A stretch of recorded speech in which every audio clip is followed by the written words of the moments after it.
Okay, well, good afternoon, everyone, and happy Monday. Happy Monday. So thanks for being here. It's really, this is really a continuation of what we started at orientation, which was to recognize the fact that you're not just here in the building at the School of Public Health, but rather you're part of the Baltimore community. And so, on behalf of Dr. Bob Blum, who's the director of the Urban Health Institute, I'd like to welcome you to this session, which he arranged. But in order to introduce everyone, I'd like to first introduce you to Amy Gawad, who is the program director for the Urban Health Institute, and then she will tell you what is in store for today and make some further introductions. Okay, so Amy, thank you so much for being here. Good afternoon. So I wanted to give you just a little brief overview of the Urban Health Institute, and then I will introduce what we have in store for you all this afternoon. Can you all show me by a show of hands if anybody's heard of the Urban Health Institute?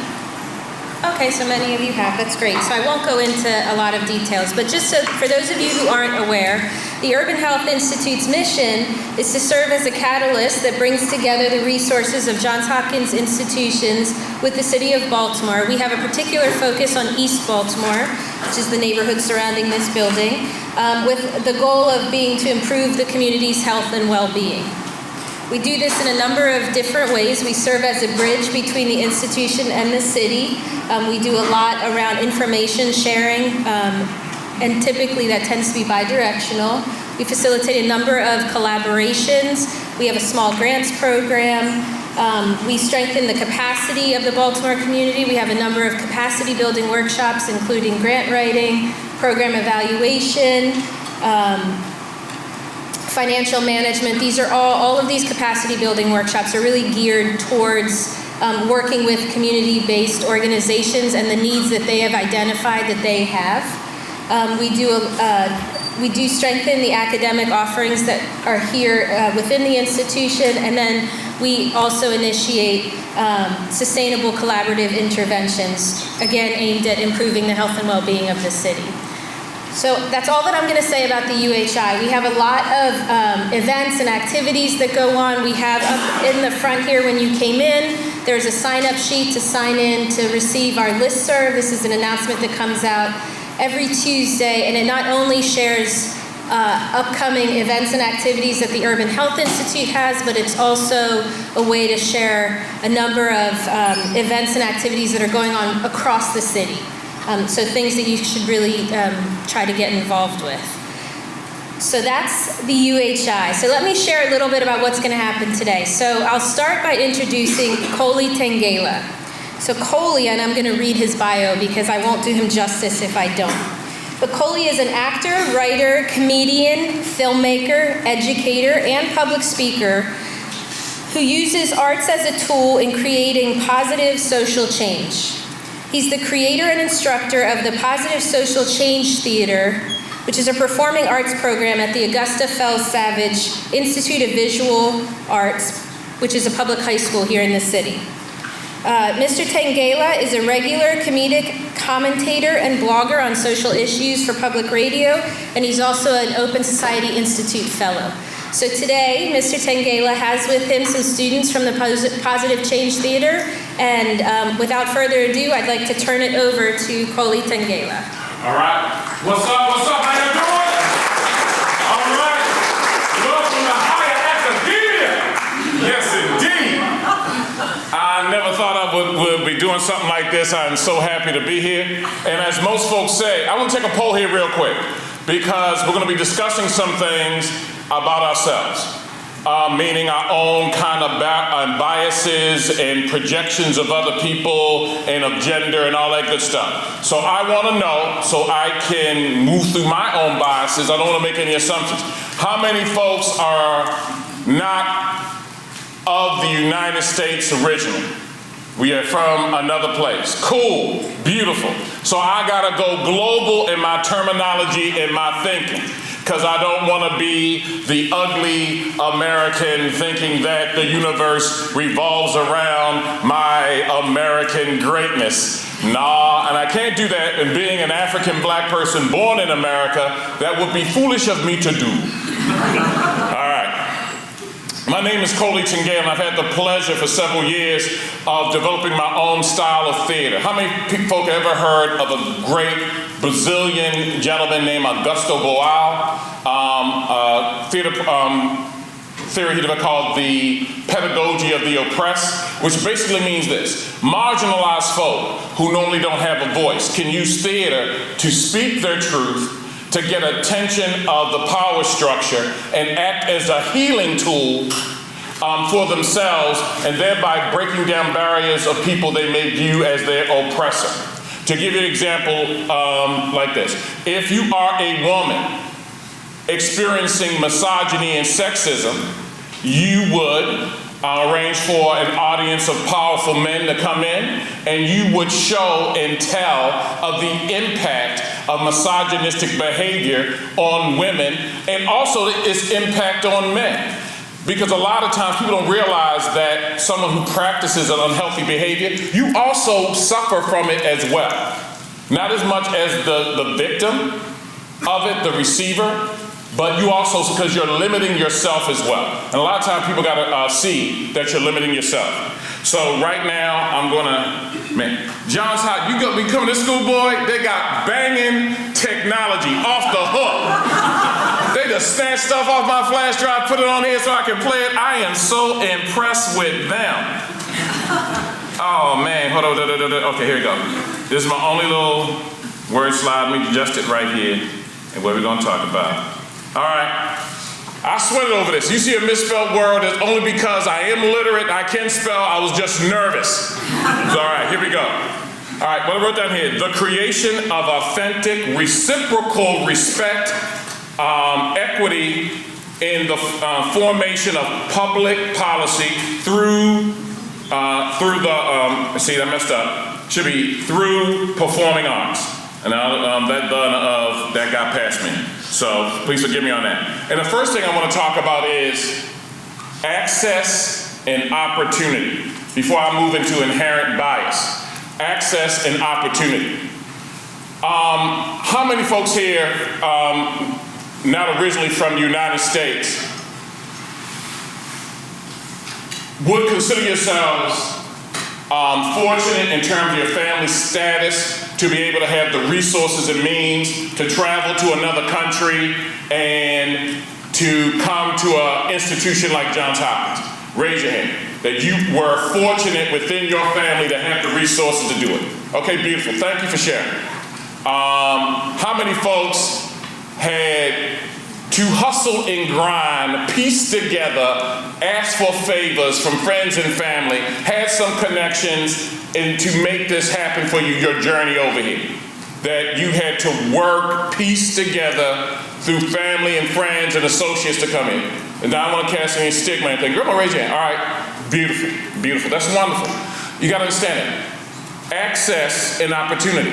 A lot of times, everywhere in the world, I'm going to keep it global and broad, a lot of folk don't get access.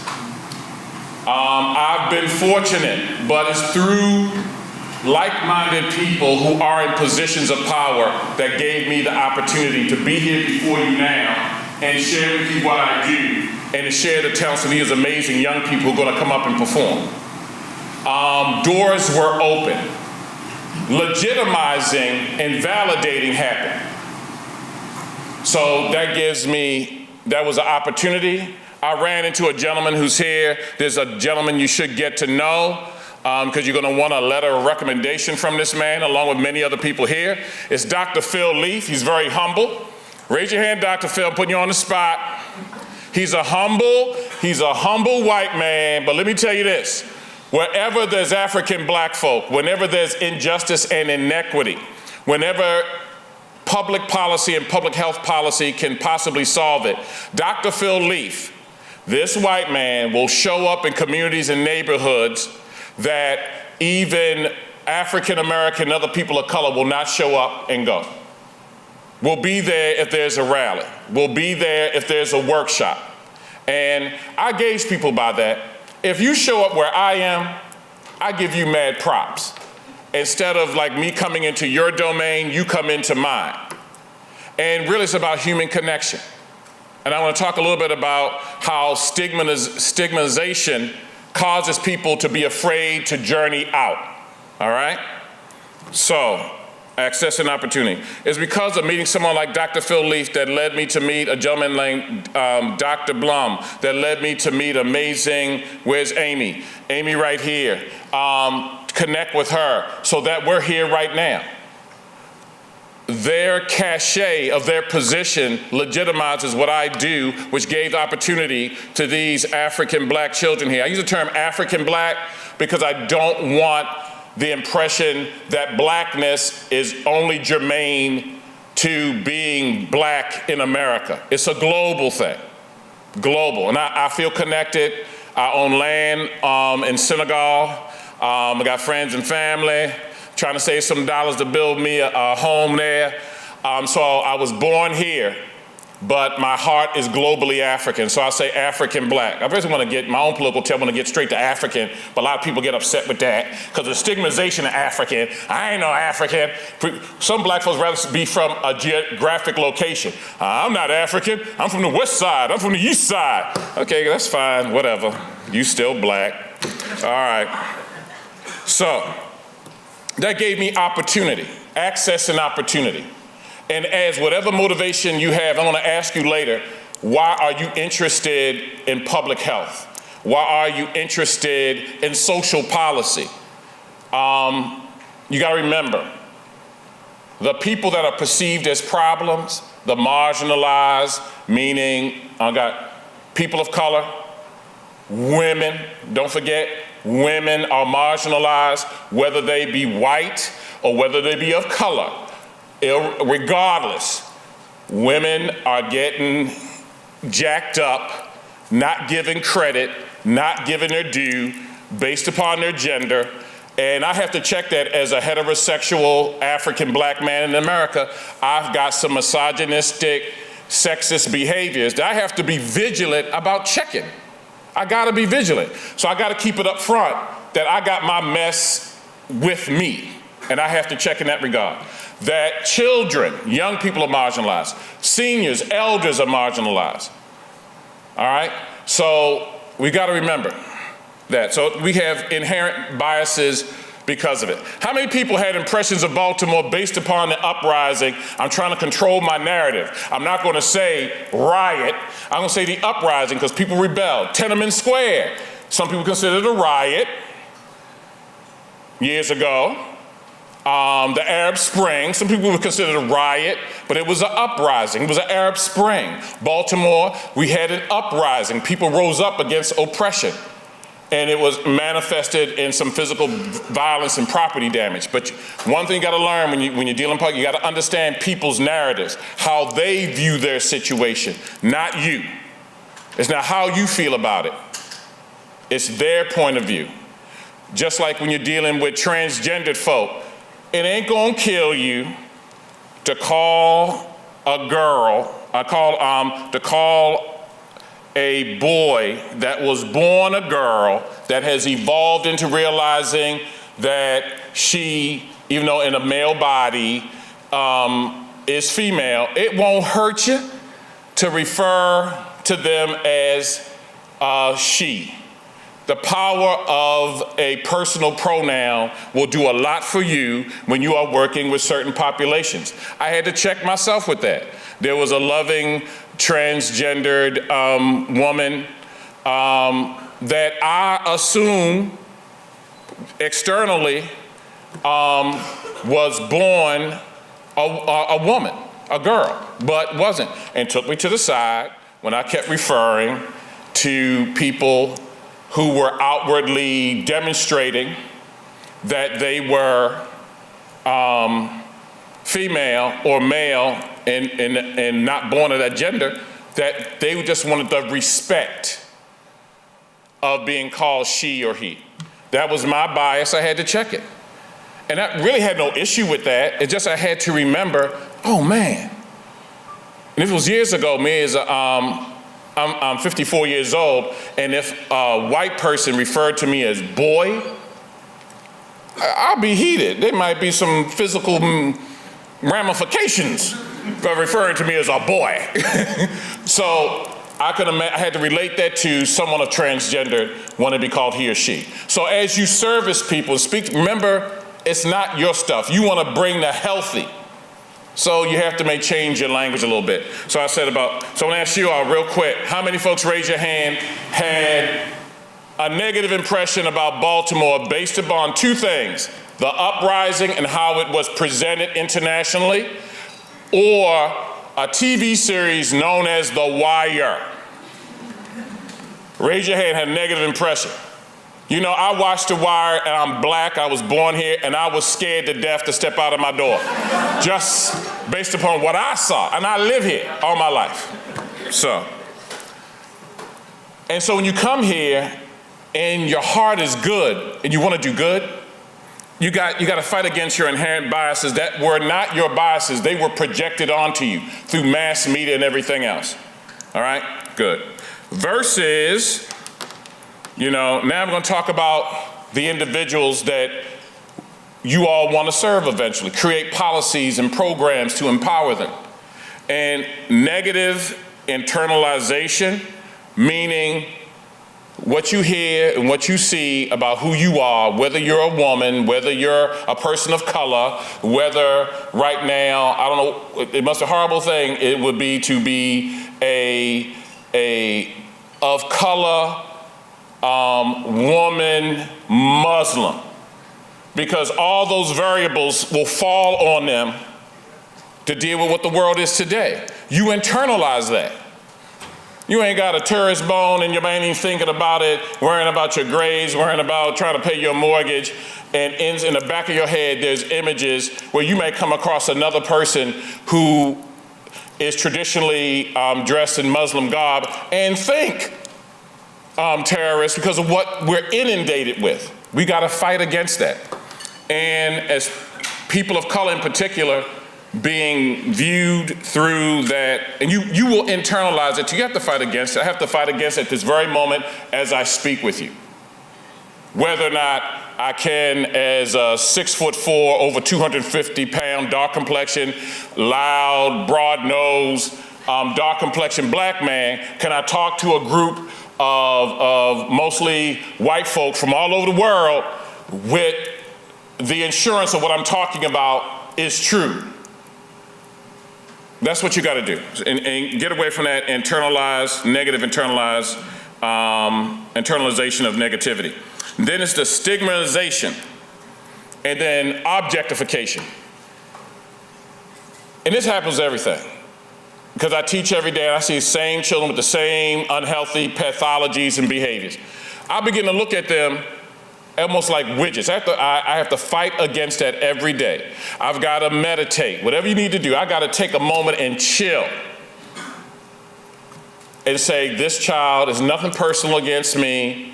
This parent who seems not to care, but I don't know their story or journey yet. And once I've learned their story and their journey, I can understand what's going on. If your child is constantly late to school because you got a young, and that sibling has to take their younger siblings to school first because the mother and father have an hourly job, and because of poor transportation, which is an issue here in Baltimore, because of poor public transportation, buses and subways, they gotta leave at 5 o'clock in the morning to get to a job by 9 o'clock on time. So the younger siblings gotta make sure that the older sibling got to make sure their younger siblings get to school on time. But now this child is being marked for lateness and getting ridiculed and ostracized by adult administration and not viewed as wanting to be in school. And that child may not want to say, well, we don't have a car, so my father got to get up and leave the house at 5 o'clock in the morning, so I got to get my youngest kids to pre-K and second grade, third grade. That's why I'm late getting to middle school or high school. But until you know their story, you're going to have to understand those dynamics, okay? And you begin to look at them, oh, there's another child of color, black child, Latino child. Oh, there's another gay kid, a gay dude. Oh, there's another returning from incarceration convict. They're all the same. They're going to talk the same trash and say, yeah. So you got to you have to fight against that. Because a lot of you will end up in positions where people's lives are in your hands. Their whole life is in your hands.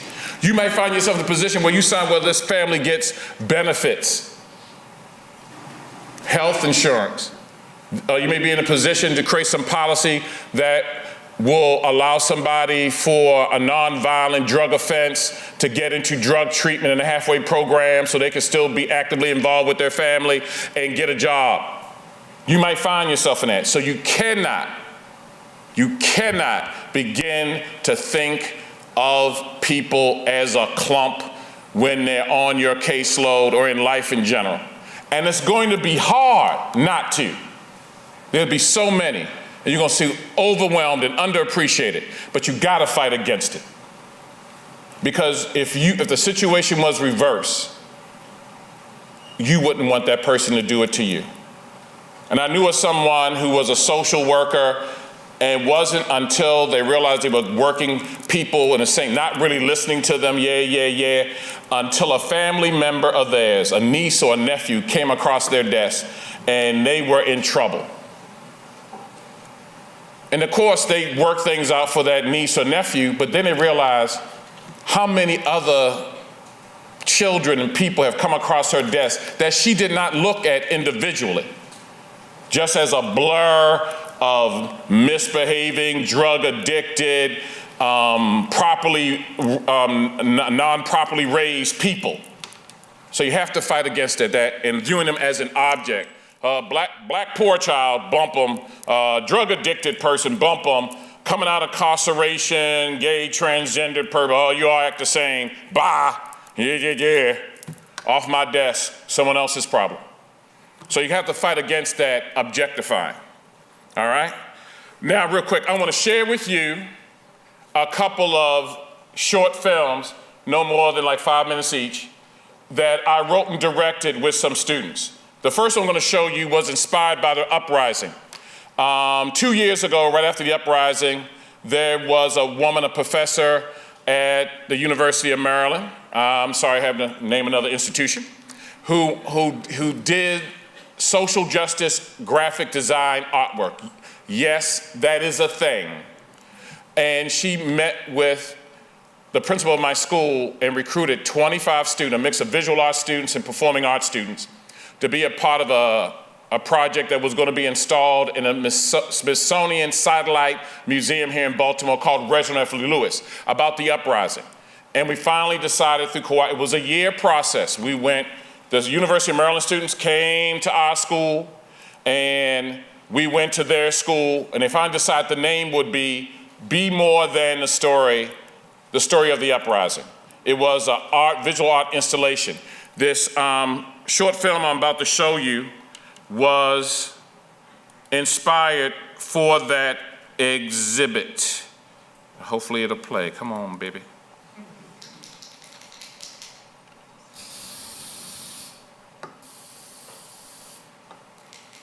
This is a mix of spoken word and documentary. It's 1 year later. When I walk around my neighborhood, I see nothing has changed.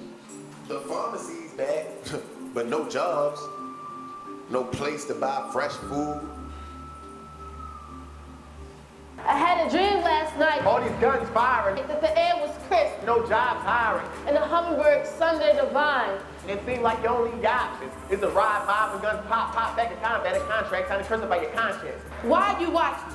It's nonsense, ain't it? Chalk lines with the hood painted. Bullets are nameless no matter who's aiming. I'm just going to the store. I'm not hurting nobody. I knew then life was fine. What are we changing? Changing and pain and no one can change it. When I'm sitting outside, your helicopter lights makes me go blind. You ain't feel what I felt. You ain't deal what I dealt. Nowadays you gotta watch yourself because they watching for wealth. You get snatched while you strolling or sleep like they stepping in stealth. Set up to set by themselves because they sneak against hell, all these brothers in jail. I had a dream last night. The hate was hard to find. My soul rewind. So why are you watching? I don't know why you're watching me. Don't make no sense. Cause people crack windows smoking with low tents. It's a late night. No strap, so why ain't Ray fight? Wanna hop out the ride with a strap on the side? For that moment, life was fine. God's divine. No lie, I broke. Took flight, we all had them nights. Baltimore and it's nights on power lines. Phone calls and parents crying and dead silence. That's why we saw it rise. The noise in the helicopter makes me wanna pop off. Life was beautiful how I saw it in my eyes. You police should stay off me. I think you need to back off. This overboard, us starting to drown. But if I was white, would you bother?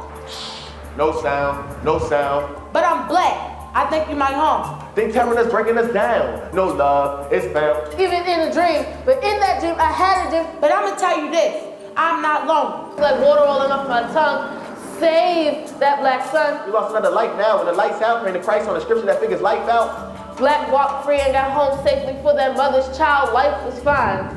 Black lives matter, so why are you watching? I had a dream last night that I marched like a tiger, big and bold, defending black lives because they matter. We meditating before you lie down. Just believe in your head, you got an angel. Black or white, lives matter. Your lives, Our lives. Black lives Matter.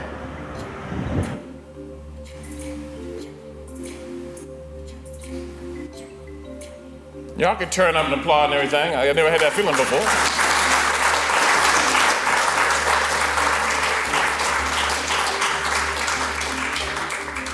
And so that exhibit ran at the Reginald F. Lewis Museum, which is a satellite affiliate of the Smithsonian. Again, I talk about access and opportunity. Because of the white professor from the university coming in our community, saying, I want to do this project, and oh yeah, I'm showing off my little graphics. All right. Actually gave these young people an opportunity to have their artwork in this video played for 6 months in the main gallery of the museum. And it's also on YouTube. It's called Be More, capital B and more. And so go blow it up on YouTube, write some nice comments. I want someone from a foreign country to say this was great and amazing. I want to go look at it. So please do that. Yeah, so get them likes, please, and those views. That was done because of the uprising. Last year, there's a foundation here called the Deutsch Foundation that gave me the funds, and I was able to hire 6 young people, 2 college students, 4 high school students, and 2 of them are here today. And we did pop-up street theater.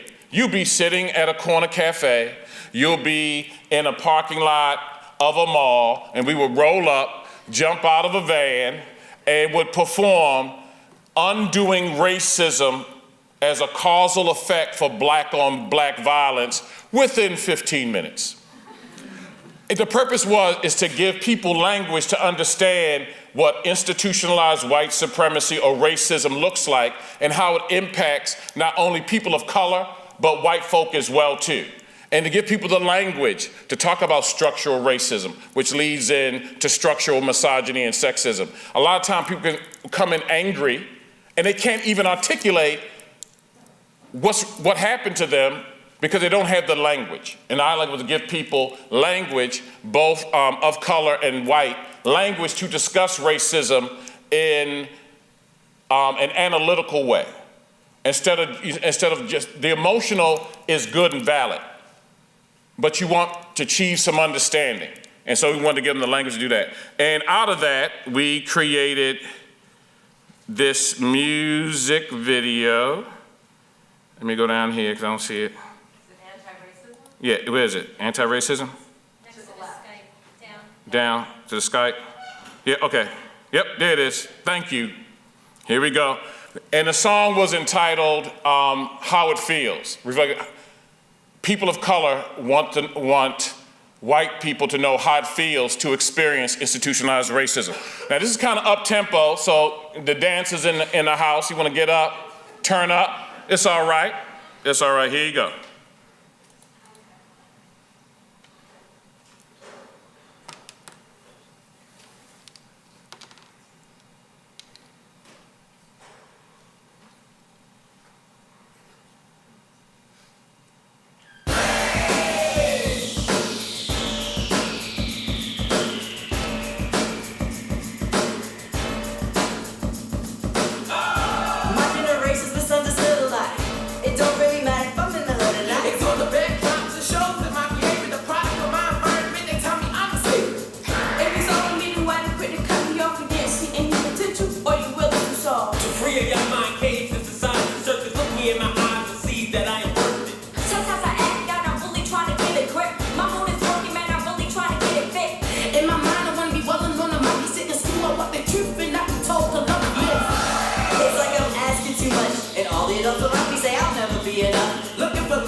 Jasmine been Aladdin, Disney would have been way too tragic. Another black woman down, she tried to rise up to claim her crown. Yo, check, no facts, no truth. Yeah, just keep it real with the youth. Now, how many lives, how many lives? Yeah, before we break the chains and rise. The police ain't doing their job right. When they pull people over, they praying for their life. Some teachers can, and some teachers don't. Most will do their job, and there's some that won't. It's a shame that the world has to come to this. If we don't make a change, this conversation is pointless. If you see a broken home, put a roof on it. Tell wounds of oppression, put the truth on it. Social media showing all the brutality when the solution is found in the reality. So stop all the violence and put down your guns and let's bring up the community and look out for our little ones. And through all the pain, the fact of the matter is my elders always taught Black Lives Matter. Oh, do you see me? Do you see us? We are human, we share the same flesh and blood. Stop stereotyping us, they hate us. But we're not gonna stop until you understand how it feels.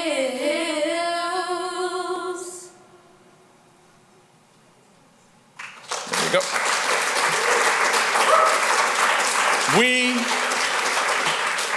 We created that last year out of my grant money. The cinematographer is a gentleman I work with on most of my productions, a wonderful gentleman named Haru, Real Freedom Productions, and I had enough money left over to pay him a little extra, and another friend who's a hip-hop R&B producer locally, and we created that song and that film as a part of the project. So please, How It Feels on YouTube, go forth, view, share, like, put some comments, want some international comments on there.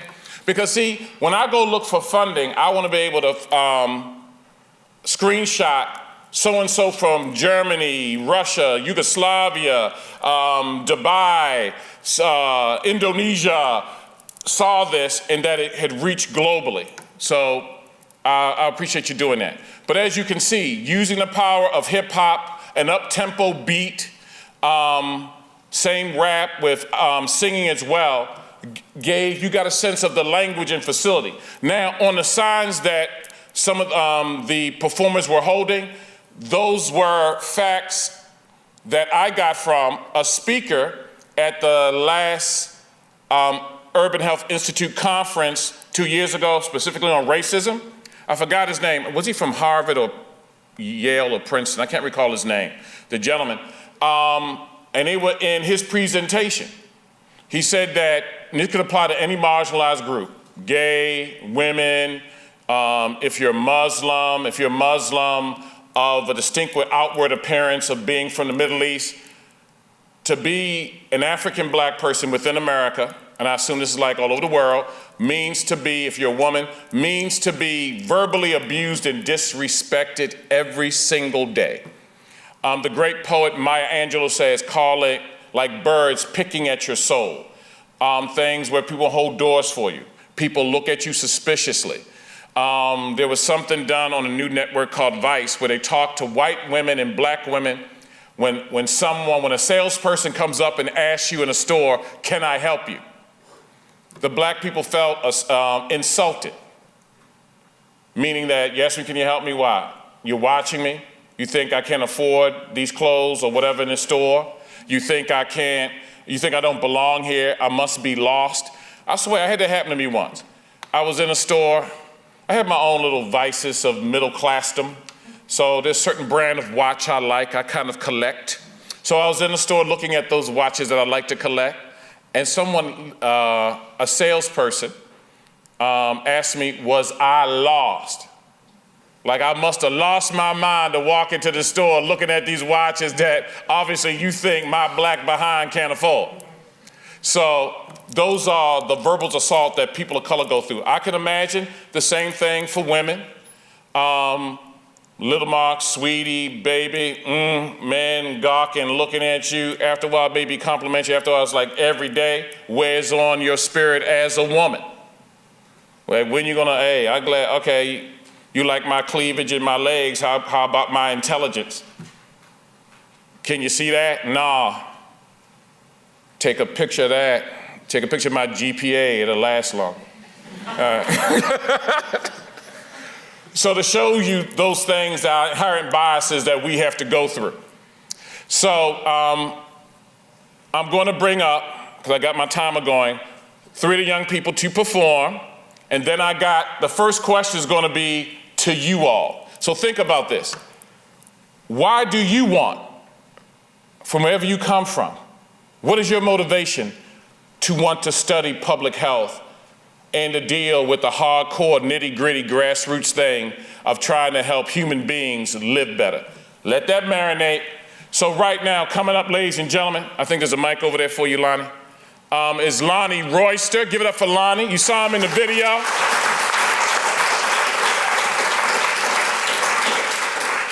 You saw him in the video getting turned up. I'm fat with a PH.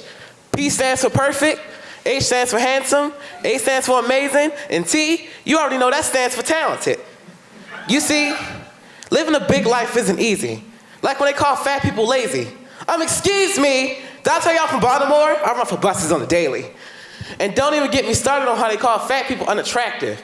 Girl, did you see my DMs? It stays active. And don't even get me started on how they call fat people greedy. And oh yes, I love food, and I can cook for you any day. Boo. But after you said that, it'd probably be a little bit too soon. But the one thing I hate about being fat is when they body shame me. Like when they say, oh, you had enough. Please slow down. It's not going anywhere. And the famous, you're too big for that. I can't even take my shirt off at a pool without someone staring at me. Like, who cares? Why the short, the little self-esteem I do have? Are you gonna put food in my refrigerator? Are you gonna pay for my gym membership? Oh, that's what I thought.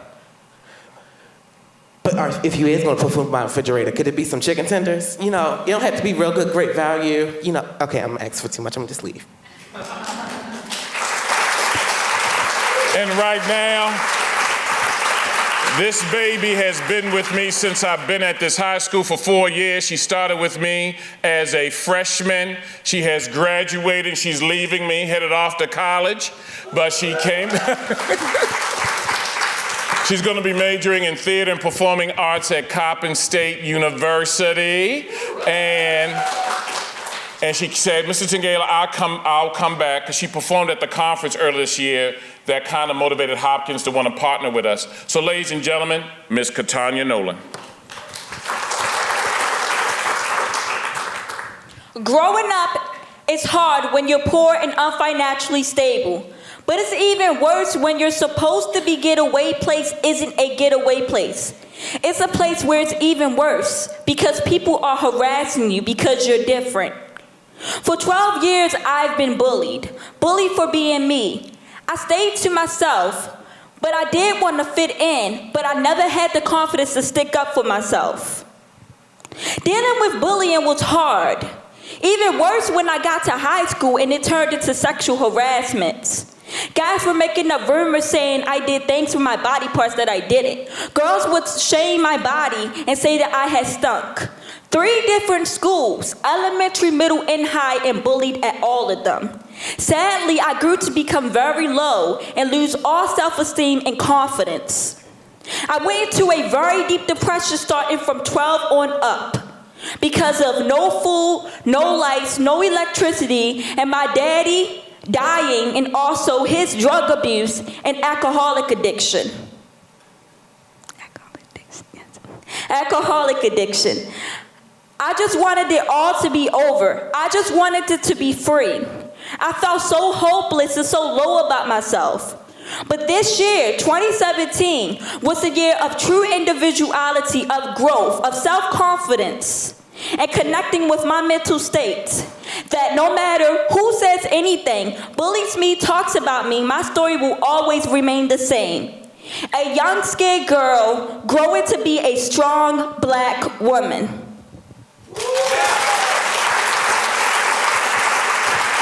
And now, ladies and gentlemen, And now, ladies and gentlemen, a young lady who started working with me just this year. She has a very strong personality, a true warrior goddess spirit. And that's a polite way of saying she be irking my soul. But I love her, she's incredibly talented. Please welcome Ms. Rion Williams. Kind of chilly in here, but. White lives matter, but hashtag Black lives matter too. So, are you really satisfied with the racist things you do? I'm already stressed because of the poverty, crackheads, can't forget about the drunks in my family too. So why you gotta add on to my stress by killing all my brothers and sisters when making out of the hood is all they trying to do? No, I'm not talking about the ones that fire back. I'm talking about the innocent ones, the ones not even 18, dropping like flies, and that's whack. Got mamas crying because they see their babies looking sharp but in a casket. I miss running down the neighborhood, picking flowers for mine, putting them in the basket. She said, "Little Ryan, don't grow up." But now I'm 15 years old and I'm wondering why my poor cousin Nick got that alcoholic poison in his cup. Why, God? Why'd that man have to kill my uncle and he almost had his first wife? Now Kaylee and Devontae have to grow up without a father in their life. Why is my brother in the streets about to get himself killed? And why are my mom and dad separated? And why are they both struggling with so many bills? And my little brother, where is his dad at? My little sister, her dad's in and out. What do you call that? And my family, they only meet up at funerals, and that's pathetic. A few years ago, I lost one of my favorite aunts, and now the other is obese and diabetic. So yeah, living in a Black community is a struggle, but when you're used to it, it's not that hard to juggle because you know how to, what to avoid. And because of that, there were some parts of my life that I really enjoyed, like my first school play, school concert, and all the small things in between. All the time in 5th grade where I stayed behind to help the janitors clean. My schools were always broke, so we did cheap things or we raised money to have lots of fun. So it depends on how you go about life. Jumping puddles in the rain, ride your bikes in the sun. Life is what you make it, whether it's in Beverly Hills or in poverty. But what you don't want to do is go around living life unhappy and improperly. Thank you. Ms. Rion Williams. The #1 rule of my theater program is simply this. Everything that you speak or share must be true. Every word that these young people shared, we had discussed as we developed into their monologues and their poetry. Every word about what they shared about their life that they trusted that you will accept is their reality and truth. It happened to them. So I applaud them for trusting me enough and also trusting the humanity in all of us for them to share that. So I think they deserve another round of applause for that.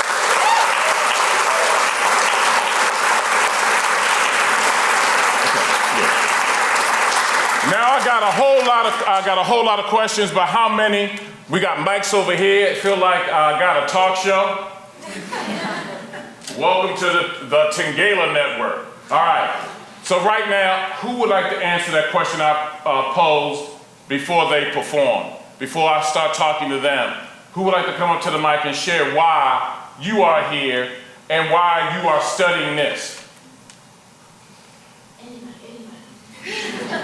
Don't be scared.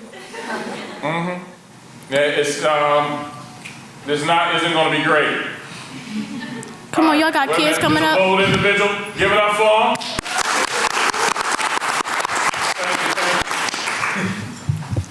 That was amazing, guys. Seriously inspiring. So I think the reason we're not raising our hands is because that's a really tough act to follow. My name's Nithin, and I think the reason why I'm here or why we need to be studying this is because we're talking about public health and where our overall goal is to better the health of society, but we can only do that by addressing the root causes. And I think, with movements like the Black Lives Matter movements and things like that, we've come to realize that racism, and the interplay between different kinds of societies and cultures are some of the strongest determinants that affect that. And the other part is that it's hard if you're not a person of color or from a different culture to truly understand the points that you're making, and it takes a lot of humility and it takes a lot of listening to do that. So I think this is just an opportunity to learn more about that. Thank you. Thank you. What was your name again? Nithin. All right, we heard from Nithin, the male perspective. Can we, does anybody else like to hear from anybody? No, I was gonna say one, but come on, I'm waiting for you. And then, represent, all right, you stop. Gonna be a dance, we'll be like Ellen, all right? I need to represent, now we're gonna dance. All right, let's dance. So, hello everyone, my name is Silver Lee, like the color silver with the Lee. And I'm from Long Beach, California, from East Side. So why am I doing public health? I think a lot of it's because, I'm tired. I'm tired of people of color and my folks and my community dying. And it's painful, right? They're dying in ways that are perpetuated by our systems, whether that be racism or US imperialism and a lot of violence.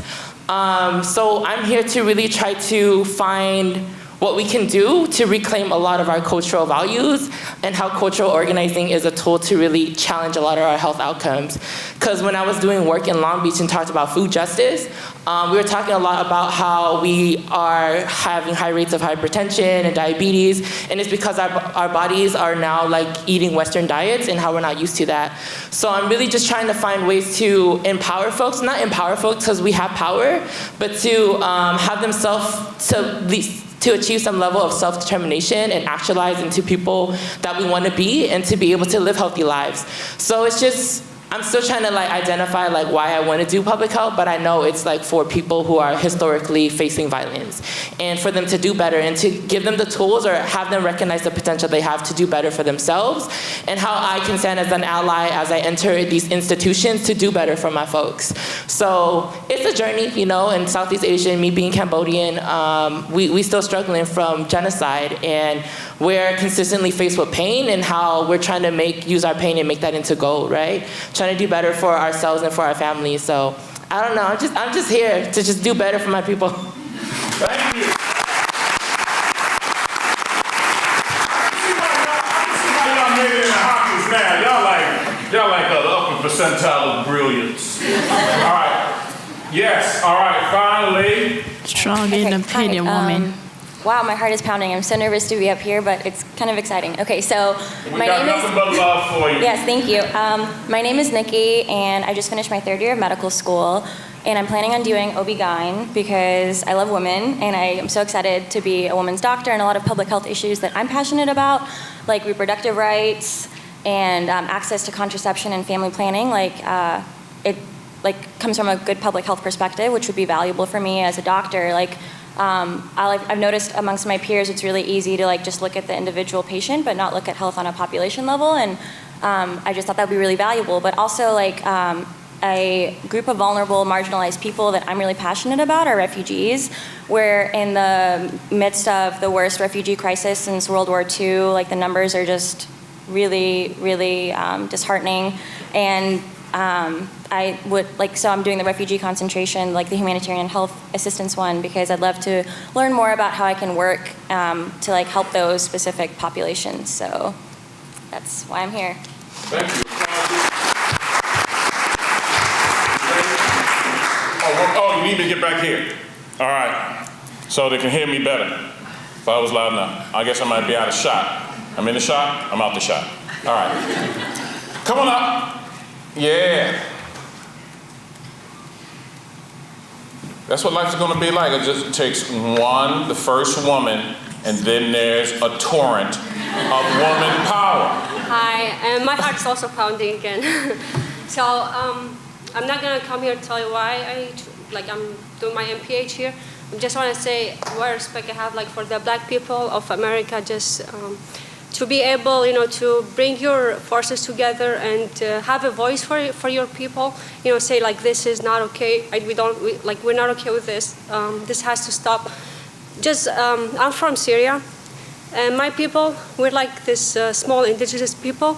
We've been through lots of, over the years, we have a lot of heinous acts has been committed against us for generation and generation. But I would say even we were coward. We never ganged up or, we raised our voice to say this is not okay. We just kind of run away or escape. And I want to learn how you're doing this, how you're gathering all your powers together to say these acts are not okay. And maybe my goal to come to the MPH was totally different. Now that I'm seeing you, I just want to learn from you how you're doing this, how you doing this Black Lives Matters. It's very inspiring for me. I just want to say that. Okay, I can almost cry.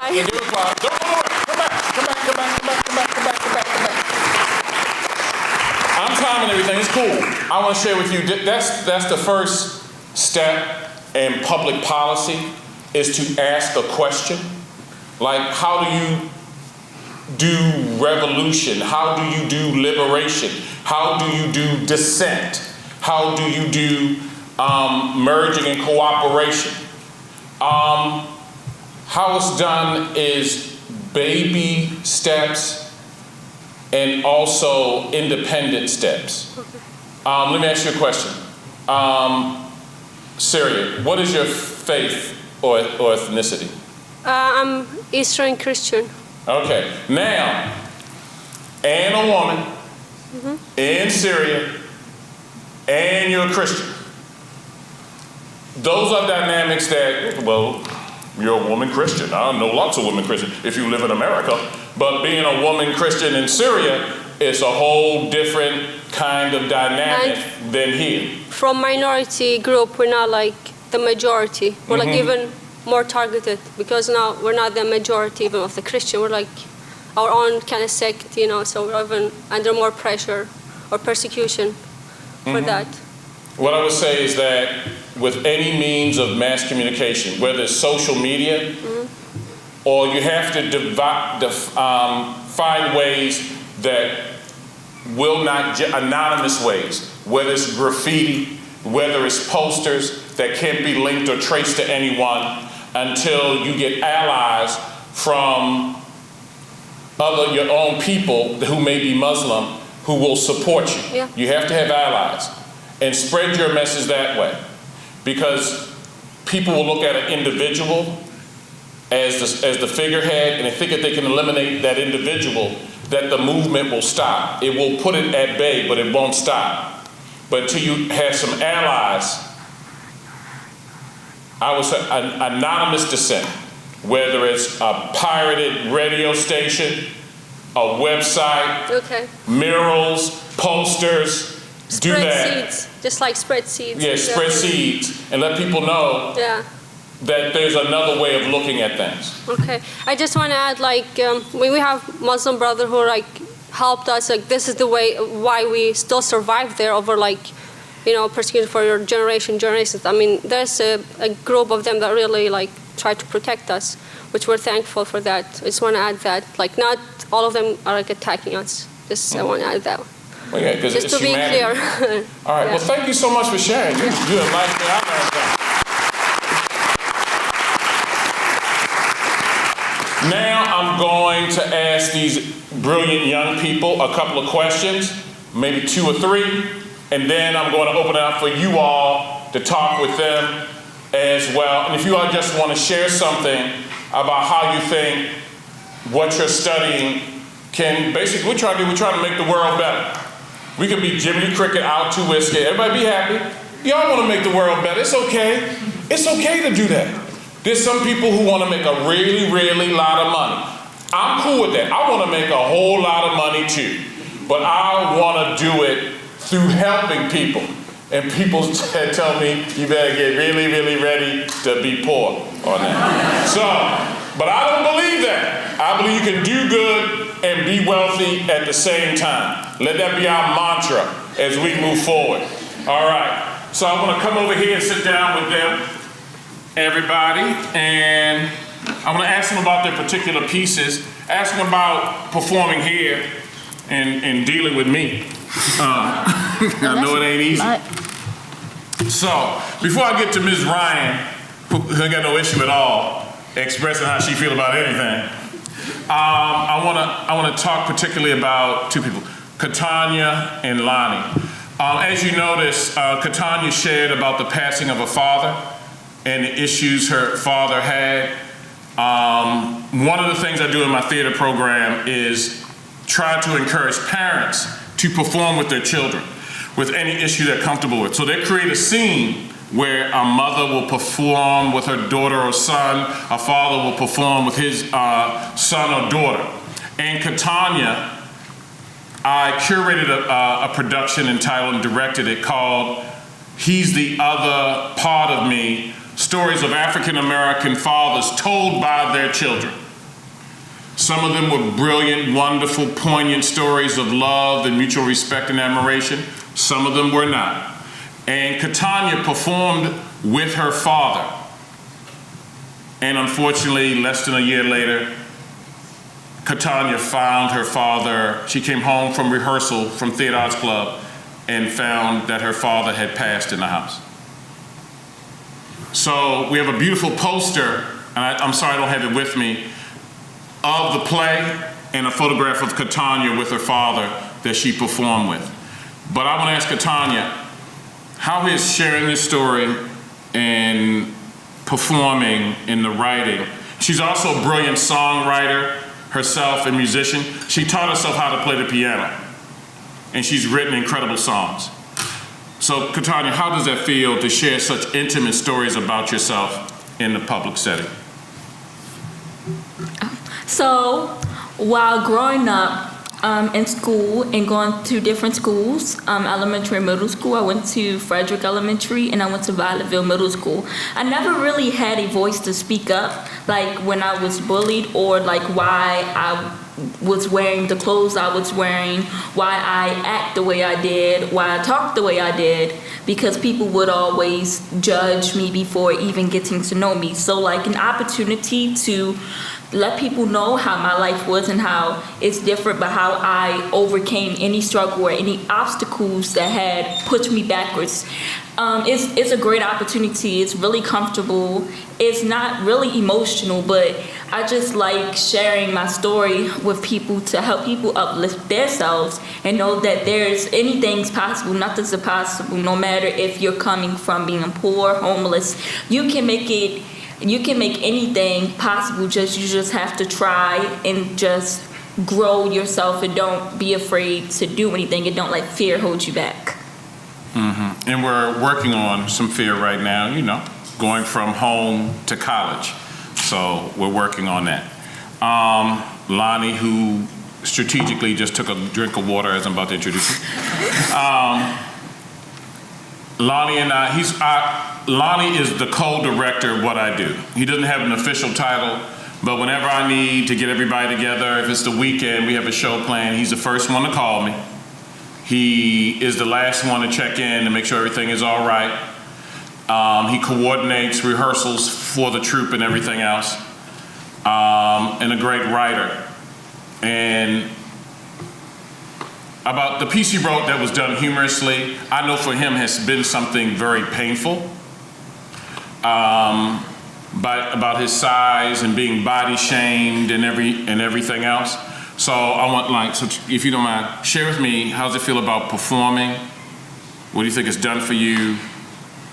And how does it help you deal with the bullying and the ridiculing and the nastiness that you sometimes get from your fellow young people? Okay. Well, performing is pretty much like my way out of being depressed sometimes, because like I write my feelings out sometimes. And then also, growing up, I was bullied for being fat. I got homophobic slurs thrown towards me a lot because of my voice, and pretty much, if I didn't get into performing, I probably would still be depressed at home, still trying to figure out who I am and my future, how it will hold. Mm-hmm. That's good. That's fine. That's great. And you know, a lot of them, like when he performs in rehearsal, everything is written in rehearse. Now we're working on the extemporaneous stuff of just conveying what's behind it. You did just fine. He was so concerned about that. What question you going to ask me, Mrs. Tengella? What question you going to ask me? I want to rehearse it. I said, no, I want you to speak your truth.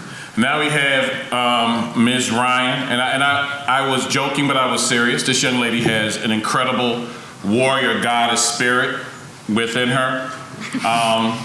Sometimes I said, you know, the warrior princess needs to relax on her throne sometime. It's hard work being a warrior princess.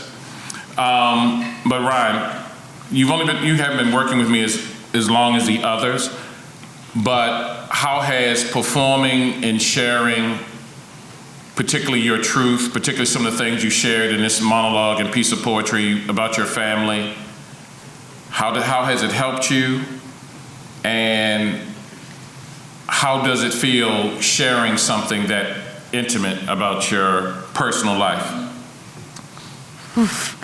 Well,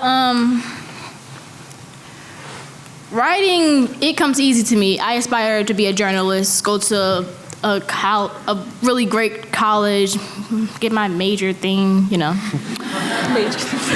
But when it comes down to writing stuff like this about my family and the things that I go through, I don't really talk to people like my family. I don't really talk to them about my problems because I don't want people to see me as weak, because when I'm with people, they see me as I'm always fighting with people, play fighting and stuff like that. Sometimes play fighting. Me and him be real fighting. But I don't want people to see me as weak.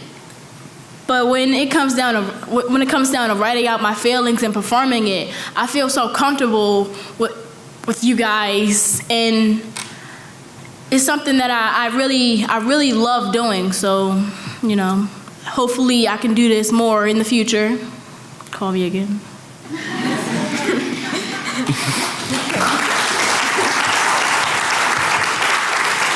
And right now, are there any questions for the young people or myself, or any comments you would like to make with the time that we have remaining? Because I want you to take advantage of this, because how long is the master's program? Is it 2-3 years?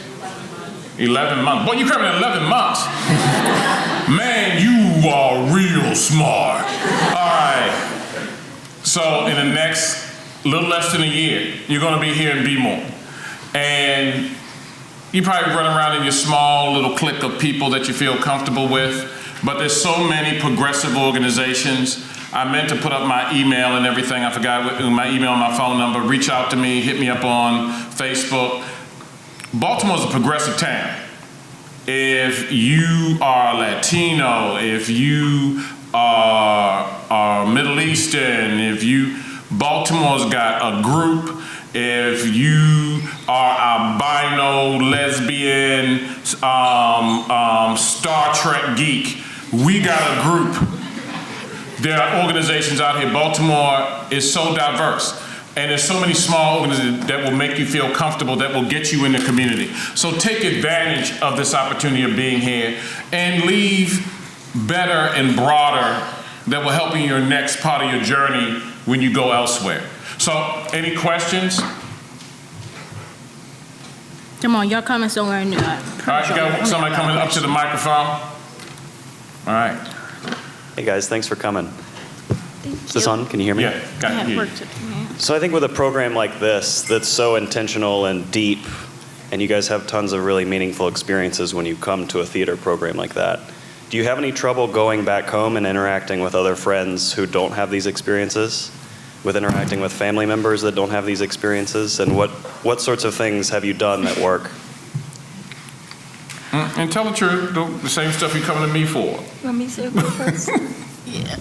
Okay, so what was the question again? I want to answer right. Trying to translate everything that you learn and experience in this theater group, because I feel like there's probably a lot of growth that goes on. It sounds like you guys are talking about very deep things. And how your peers feel about it, Catania? How they treat you after they see you perform and stuff? So basically, with peers, like in school and everything, I have to say, going to a Baltimore high school with kids who are going through misery, they love company a lot. But when you show them that you've been through the same thing or something even worse, and they now understand where you are coming from, they are the most nicest people to you. They understand, they want to be emotional and cry and everything. Before, you never said anything. They was more targeting, they was judgmental. But that's basically how it is when before and after they actually get to know get to know who you really are, where you come from. Now, after performing and letting people know my story as growing up and then going home, at home it's never really a difference. I don't feel no growth at home. So that's why, since my family, in which is afraid and embarrassed of their struggle, I use my struggle to motivate me. And that's the reason why I want to go to college. That's the reason why I want to have a family and raise them better so they won't have to go through the childhood that I went through.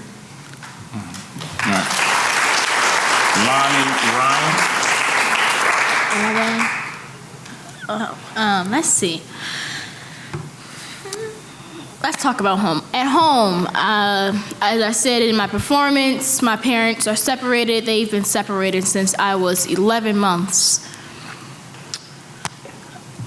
It's hard, like I live with my dad, so when I go to my mom's house, I hear bad things about my dad, and then when I go back to my dad, I hear bad things about my mom, and they always argue between me, and so I go to my friends.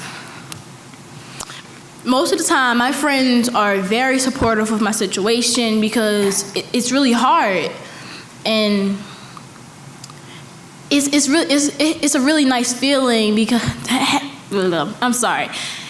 It's a really nice feeling knowing that you have someone that you can fall back on when you're going through hard times like this, especially because July 4th of this year, my grandmother passed, so. My mom and dad bickering. I relied on my friends. I didn't rely on family because my family is crazy. So my peers help a lot. And I'm thankful. Lonnie? Well, I also went through separation with my parents as well. And home, it doesn't really feel like home to me because my parents are very mean when it comes to talking about each other, and then sometimes I'm the middle child and they sometimes kind of forget me sometimes. And also, could you share, remember last year we had all the publicity, for the Be More Than a Story exhibit, we did a lot of television and radio appearances, and particularly for Lonnie and Catania. So how did your peers and how did the school respond when they would get to school and we had appeared on television, they don't care, being interviewed, getting articles written about us? How did they respond? They don't care. And don't lie. Our principal didn't care. They responded very weirdly, because they was like, oh, I saw you on TV, and then next thing you know, I hear them, oh, they made a meme out of you. They said you asking to get a burger or something. I was just like, what? Well, I didn't really get a lot of rude comments, but I knew when they see me on TV, they snickered behind their backs and they talked about me. I knew it, but they wasn't gonna say it to my face because they know I was sensitive. I would have cried. There you go. Yeah. Our principal, we help a lot for our school. Our school sometimes doesn't have a really good reputation, so we try to do things to better that. And our principal, we'll do this for you. It never comes because she worries about more important things, and we're helping them. Yeah, other people might be bettering the community, picking up trash and stuff, but we're actually going out there. We're giving up our Saturdays, our summertime to help our school, and she doesn't care.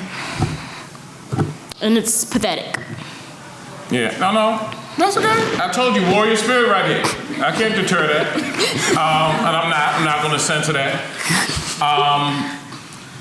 For me, I've seen my students go through a lot of negativity from their peers, but I understand why, and I try to explain to them, when you see someone just like you doing great things, but you've been taught that people of color, particularly African and black people, can't create or do anything positive. It hurts when you see someone doing something above, and instead of elevating them or saying, well, can I join the troop? My troop is open. We meet twice a week after school. My mantra is this. You do the grind, you can get the shine. You do the state of skill, the set of performing. You can be here at Hopkins performing. But you gotta put in the work. But because they see their peers as viewing themselves, and if you don't love yourself, how can you love and appreciate them? So it's kind of hurtful to some of my students that they don't get the adulation and the praise and the stroking of their peers, but I try to explain to them why. And even from adults as well. But I say stay the course, and you get affirmed just like right here. And thank you so much for asking that. What's your name? William. William, thank you, William. Thank you. Thank you. She cared about the athletes All right, more we than got she a cared chance for about a couple us. of more questions. No, we don't. One more. Yeah, one more. And can anybody do me a favor? Can anybody take a picture up here with this in the background looking impressive? Because I'm going to send this to my principal and the head of the school system. So everybody looks here, look like. Not like a cartoon, man. All right, everybody look serious and something like you're listening to someone make a deep, in-depth comment.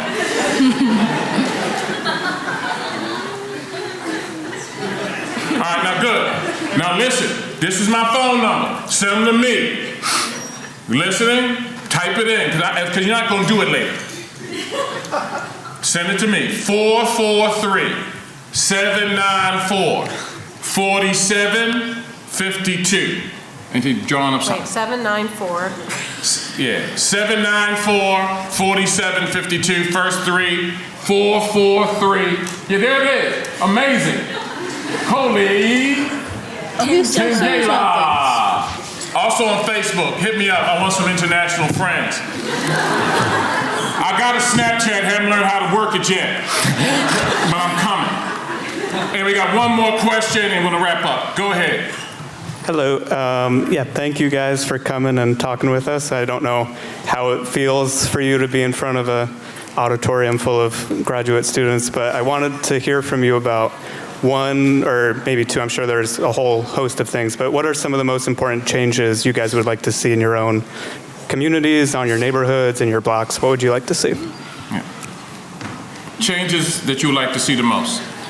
I like to see my community have more of an open mind, because they get so trapped up into thinking it's a different way, in a certain way, how you're supposed to live your lifestyle. Mm-hmm. Because like, when I post pictures on, okay, this is so random. When I post pictures on the internet of me, I do like very weird pictures because it's like artsy. And my family, they like, why are you posting pictures like that? It's not supposed to do that. And I was like, well, that's how I describe myself and that's how I would like to live. His pictures are awesome. They are. And how would I like to see my community grow? Let's see.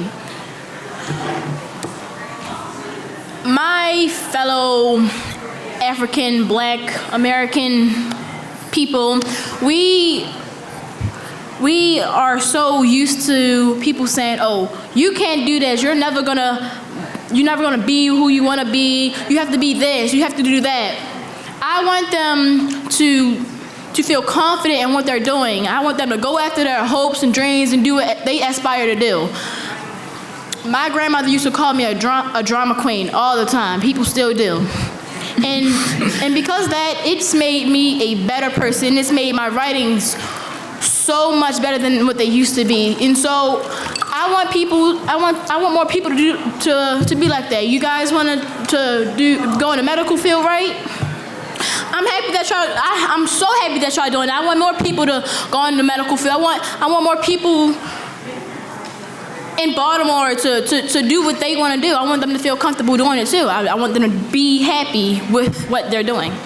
All right, very good. Okay. So we got the next question. So I'm Phil Leaf. I'm the Senior Associate Director of the Urban Health Institute. Let's have a round of applause because they're really fantastic.